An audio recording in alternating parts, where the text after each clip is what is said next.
हुजूर, मुझ पर भी मोहर लगा दे।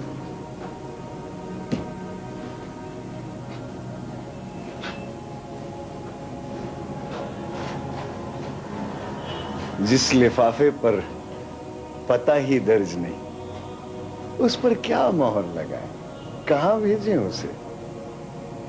पता भी खुद ही लिख दीजिए सरकार। देखो इरशाद,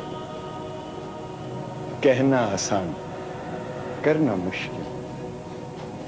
पहले तरीके से वाकियत हासिल कर, फिर कदम रख। गुस्सा छोड़,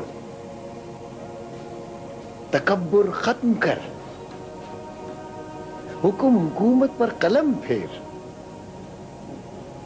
फिर पता लिख दूं, मोहर भी लगा दूं, तस्दीक करूंगा खुद।